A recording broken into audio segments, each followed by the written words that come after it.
नमस्कार, फाइटर समाचार में आपका स्वागत है। पेश आज 21 नवंबर सुबह 6 बजे राजस्थान की खास खबरें।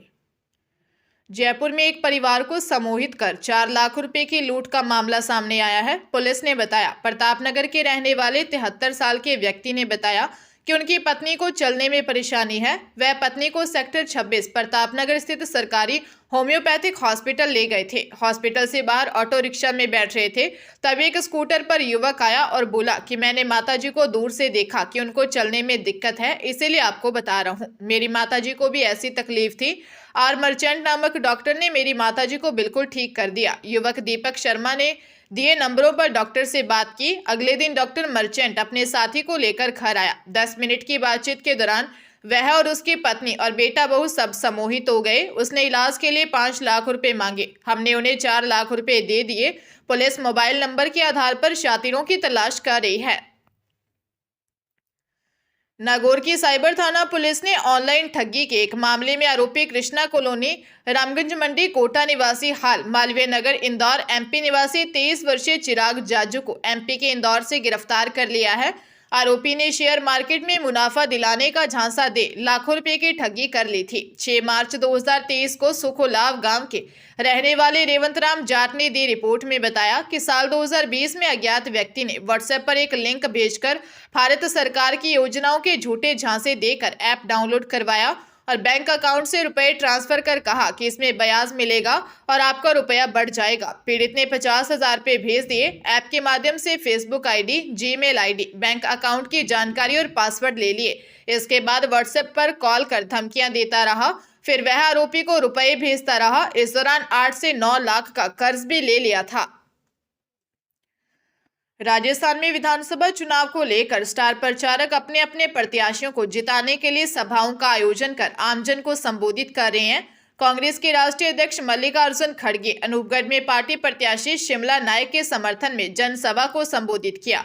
खड़गे ने प्रधानमंत्री के पुराने वादों को लेकर निशाना साधा। खड़गे ने कहा कि प्रधानमंत्री आजकल राजस्थान में चुनावी सभाएं कर रहे हैं, लेकिन उन्होंने पुरानी बातों को दोहराना छोड़ दिया। खड़गे लोगों से कहा कि प्रधानमंत्री ने चुनावी वादे किए थे कि विदेशों में जमा काला धन लाऊंगा और हर व्यक्ति के खाते में 15 लाख रुपए डालूंगा। आपके खाते में 15 लाख रुपए आ गए क्या? लोगों ने जब नहीं कहा तो उन्होंने कहा कि आप झूठ बोल रहे हैं। प्रधानमंत्री कैसे झूठ बोल सकते हैं? मैं जब उनको कुछ कहता हूं तो वह कहते हैं कि मुझे झूठों का सरदार बोलते हैं। पीएम ने कहा था कि हर साल 2 करोड़ लोगों को रोजगार देंगे। 10 साल में 20 करोड़ नौकरी मिलनी चाहिए थी। वो कहाँ है बताओ? मैं झूठ बोल रहा हूं या प्रधानमंत्री? भारतीय प्रबंधन संस्थान यानी आईआईएम लखनऊ ने कॉमन एडमिशन टेस्ट कैट परीक्षा के लिए एडमिट कार्ड जारी कर दिए हैं। कैट परीक्षा 26 नवंबर को विभिन्न परीक्षा केंद्रों पर आयोजित की जाएगी। आईआईएम कैट 2023 एडमिट कार्ड में roll number, exam centre, reporting time, exam centre के साथ कैट 2023 एग्जाम गाइडलाइंस आदि की जानकारी दर्ज है। इस परीक्षा में भाग लेने वाले सभी अभ्यर्थियों के लिए वैलिड आईडी के साथ कैट एडमिट कार्ड को अनिवार्य रूप से ले जाना होगा। उम्मीदवार परीक्षा से पहले भारतीय प्रबंधन संस्थान लखनऊ के ऑफिशियल साइट iimmcat.ac.in पर जाकर अपना एडमिट कार्ड डाउनलोड कर सकते हैं। दौसा जिले के सदर थाना क्षेत्र में एक प्राइवेट स्कूल की वैन बेकाबू होकर पेड़ से जा भिड़ी। भांडारेज के पास हुए हादसे में वैन में सवार 9 बच्चे चोटिल हो गए, जिन्हें भांडारेज सीएचसी में भर्ती करवाया गया, जहां से 2 घायलों को इलाज के लिए जिला अस्पताल रेफर किया गया। फिलहाल सभी घायलों की हालत सामान्य बताई जा रही है। पुलिस ने बताया कि दौसा में संचालित एक प्राइवेट स्कूल की वैन भांडारेज गांव व आसपास के इलाके से बच्चों को लेकर दौसा की तरफ जा रही थी। इस दौरान वैन बेकाबू होकर बबूल के पेड़ से जा टकराई। हादसे के दौरान स्कूल वैन में 19 बच्चे सवार थे। आसपास के लोगों ने वैन से बच्चों को बाहर निकालकर सीएचसी में भर्ती करवाया। पुलिस ने घटनाक्रम की जानकारी लेकर मामले की जांच शुरू कर दी है। हरियाणा के रोहतक में किसान की हत्या का मामला सामने आया है।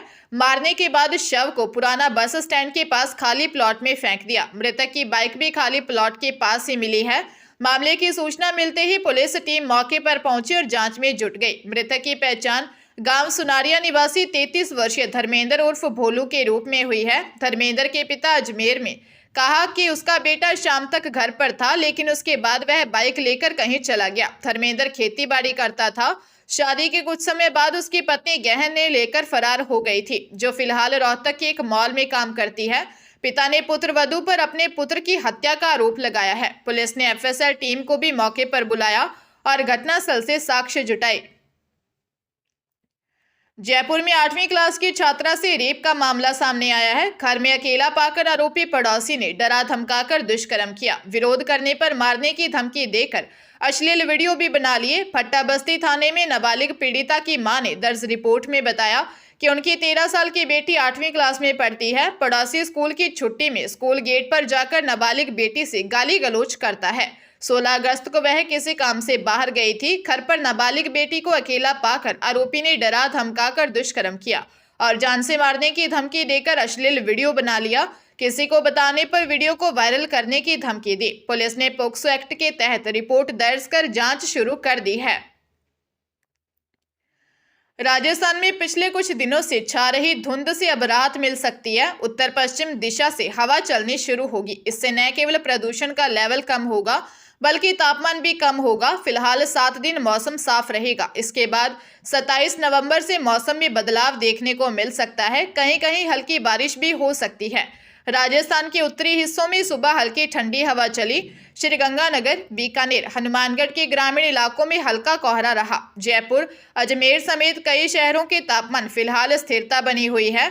आज माउंट आबू में मिनिमम तापमान 8 डिग्री सेल्सियस दर्ज हुआ। उत्तरी राजस्थान के गंगानगर में 13.7, चूरू में 11.5 और जयपुर में 15.8 डिग्री सेल्सियस तापमान दर्ज हुआ। जयपुर में सुबह से मौसम शुष्क है। हालांकि कुछ जगहों पर हल्की धुंध रही, लेकिन धूप निकलने के साथ आसमान साफ हो गया।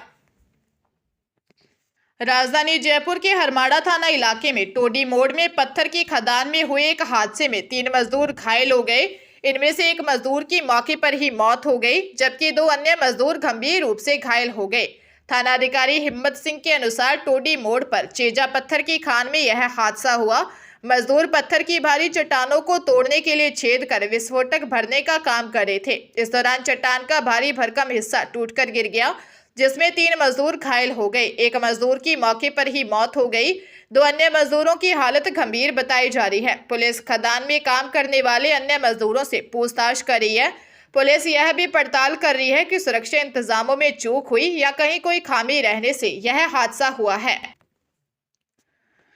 हरियाणा के करनाल के उपलाना बस अड्डा के नजदीक तेज रफ्तार कार ने 2 छात्रों को टक्कर मार दी, जिसमें एक छात्र की मौके पर ही मौत हो गई, जबकि दूसरा गंभीर घायल है। उसे पीजीआई चंडीगढ़ रेफर किया गया। पुलिस ने आरोपी कार चालक के खिलाफ मामला दर्ज कर जांच शुरू कर दी है। गांव ठरी का 17 वर्षीय समर अपने चचेरे भाई चांदराम के साथ बाइक पर सवार होकर अपने किसी पर्सनल काम के लिए असंध जा रहा था। जैसे ही उपलाना बस अड्डा पार किया तो रास्ते में दोस्त संजू मिल गया।